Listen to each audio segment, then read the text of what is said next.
Assalamualaikum warahmatullahi wabarakatuh. Perkenalkan, nama saya SPD Adi, NIM 2124101088 dari kelas Sistem Data A. Di sini saya akan menjelaskan hasil kerja saya mengenai studi kasus 2 yaitu bengkel Honda Jaya Raya. Yang pertama, di sini pada soal pertama yaitu mengidentifikasi entity dan atribut.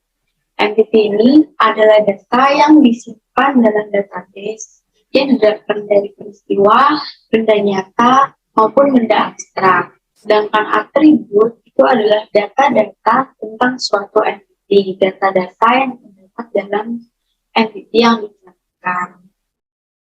Nah, pada studi kasus 2 ini, saya menemukan 6 buah entity yang ditemukan pada pemilihan Jaya. Entity yang pertama, saya menemukan entity bengkel. Entity bengkel ini termasuk ke dalam entity yang berkategori benda nyata. Entity bengkel ini dicatat untuk mengetahui peristiwa yang terjadi pada bengkel dan barang yang digunakan pada bengkel. Pada entity bengkel ini, saya memasukkan beberapa atribut. Yang pertama ada ID bengkel, ada nama bengkel, alamat bengkel, dan nomor telepon bengkel. Untuk entity bengkel ini, ketika mencatat sebuah bengkel, kita itu perlu mencatat ID bengkelnya, agar nama dari bengkel ini kita dapat mengetahui lokasi proses servisnya itu di mana, di bengkel yang mana. Karena bisa jadi satu pemilik bengkel ini memiliki beberapa cabang bengkel. Oleh karena itu, kita menuliskan ID bengkelnya agar tidak ada tukar antara ID bengkel yang satu dengan ID bengkel yang lain. Gitu. Selanjutnya, saya menemukan entity yang lain, yaitu entity pegawai. Entity pegawai ini termasuk ke dalam kategori entity yang berasal dari benda nyata. Entity pegawai ini dicatat untuk mengetahui siapa aja yang bertugas dalam proses transaksi yang berlangsung atau bisnis proses yang terjadi pada bengkel tersebut. Karena transaksi tentunya membutuhkan pegawai agar bisa menjadi penanggung jawab dalam sebuah transaksi yang dilakukan pada bengkel tersebut. Nah, untuk entity pegawai ini, saya memilih menganalisis ada 5 atribut di dalamnya, yaitu ID pegawai, nama pegawai, alamat pegawai, nomor telepon pegawai, dan keahlian dari pegawai tersebut. Selain menjadi tanggung jawab, mungkin pegawai memiliki keahlian-keahliannya sendiri yang berkaitan dengan kerjaan bengkel, seperti itu. Ketika mencatat entity pegawai ini, kita perlu mencatat ID pegawai agar tidak tukar antara pegawai yang satu dengan nama yang lain. Bisa jadi pegawai yang satu dengan yang lain memiliki nama yang sama. Oleh karena itu, untuk menghindari hal itu, saya menggunakan ID pegawai untuk pembeda dari pegawai yang satu dengan pegawai yang lain. Nah, kenapa kita harus mencatat ID pegawai ini agar kita tahu siapa yang bertanggung jawab dalam setiap proses transaksi atau bisnis proses yang terjadi pada bengkel Honda Jaya Raya. Selanjutnya, ini entity kendaraan nyata. Entity kendaraan ini menyimpan data customer yang melakukan penerbitan hanya dalam sebuah entity kendaraan dengan atribut ID mekanik, merek kendaraan, launchingnya kendaraan ini. Nah, kendaraan yang catat ketika terjadi penservis. Oleh karena itu, setiap kendaraan yang terkait dengan harus dicatat pada sebuah kendaraan. Entity pemilik kendaraan ini masuk ke dalam entity yang berkategori benda nyata. Pemilik kendaraan ini menyimpan data tentang orang yang bertanggung jawab atas kendaraan tersebut, menyimpan data tentang customer yang melakukan proses transaksi pada bengkel ini. Jadi dibuatkan entity-nya sendiri, yaitu entity pemilik kendaraan.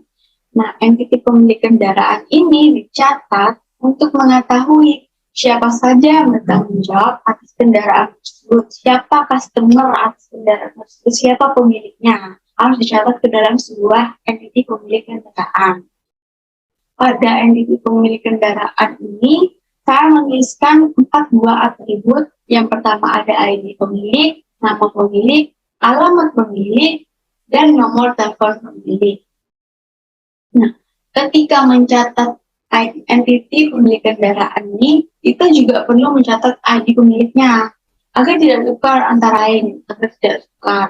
Serta kita perlu mencatat nomor telepon jadi. Selanjutnya ada entity spare part, entity data. Entity spare part ini itu menyimpan data tentang bengkel Honda Jaya Raya. Entity spare part ini kita dapat mengetahui barang yang terkait. Saya menggunakan 4 atribut, yaitu ID spare part karena menggunakan nama spare part dan kuantum perlu dicatat pada entity spare part agar dapat. Selanjutnya, yaitu entiti transaksi ini. Entiti peristiwa. Entiti transaksi yaitu menyimpan dan bengkel Honda Jaya Raya. Entiti transaksi ini saya jadikan mengetahui segala bentuk transaksi yang terjadi di bisnis proses yang lainkan Honda Jaya Raya.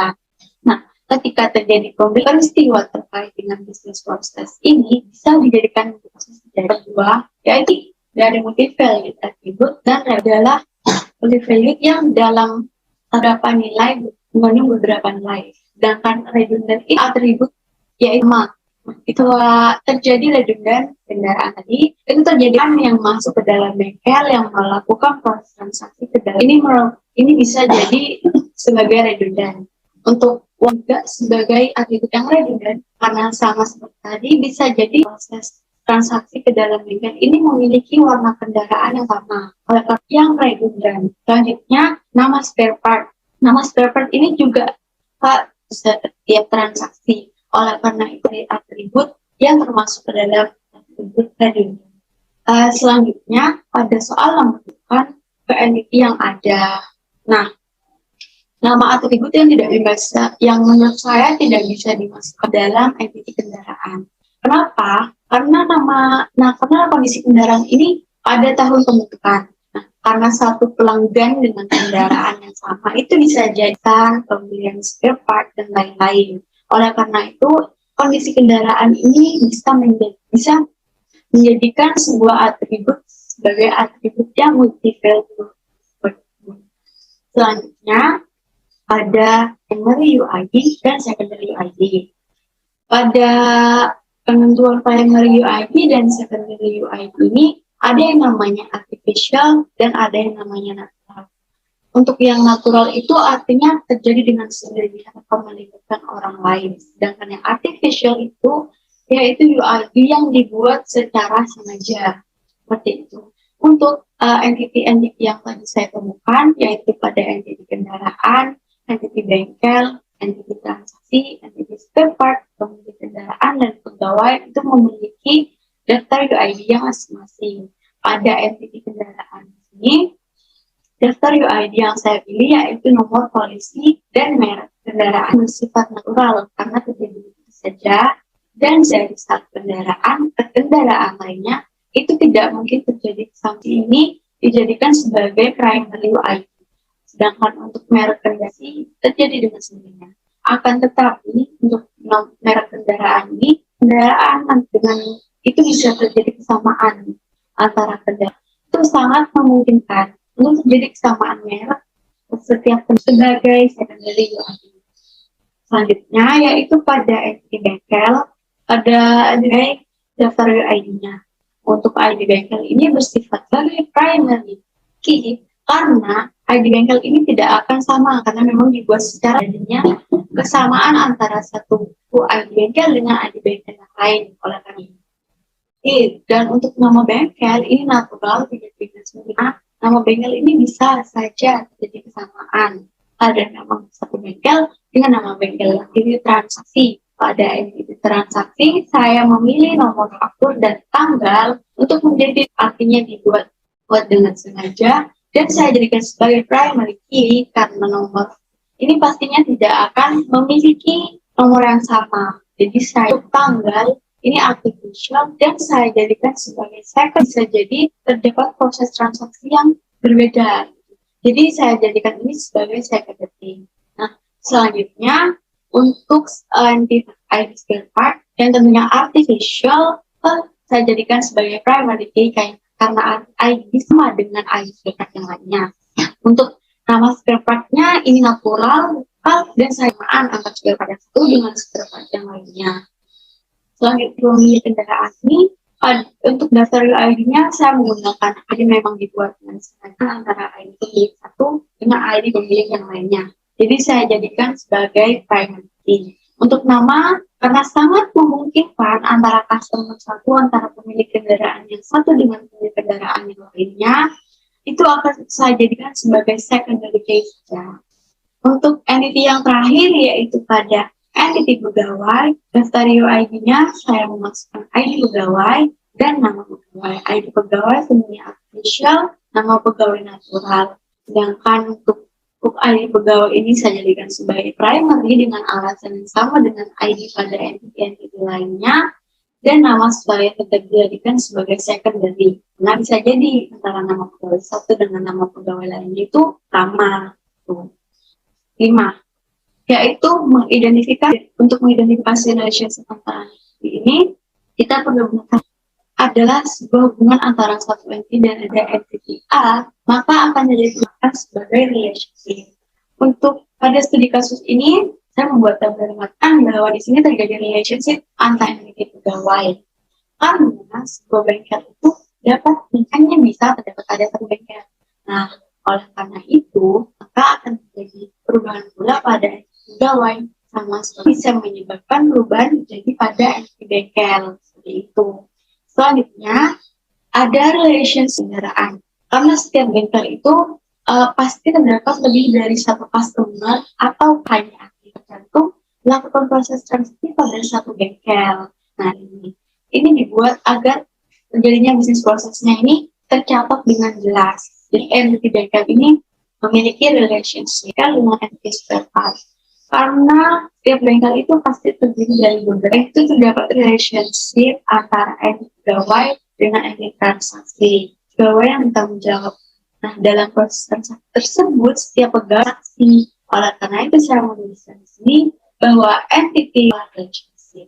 Relationship yang selanjutnya saya temukan yaitu antara entity pemilik kendaraannya ini memiliki relationship karena pemilik itu datang ke bengkel untuk melakukan pembelian spare part dan lain-lain, memiliki relationship satu sama lain. Jika terjadi perubahan antara pemilik kendaraan, sangat memungkinkan untuk bertanding. Selanjutnya, yaitu entity antara pemilik kendaraan dengan transaksi ini relationship karena untuk melakukan sebuah proses transaksi baik penyiasan maupun pembelian pegawai dengan entity pemilik kendaraan dengan entity kendaraan. Ini alasannya karena setiap entity kendaraan ketika masuk ke dalam bengkel. Selanjutnya dengan spare part yang berrelationship.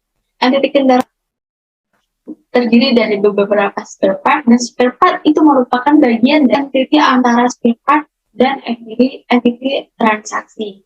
Kedua entity ini berrelationship. Honda Jaya Raya ini sangat memungkinkan untuk melibatkan spare part yang itu entity spare part dan transaksi ini saya tuliskan sebagai entity yang berrelationship. Penjelasan saya mengenai pekerjaan saya pada studi kami mohon maaf. Assalamualaikum warahmatullahi wabarakatuh.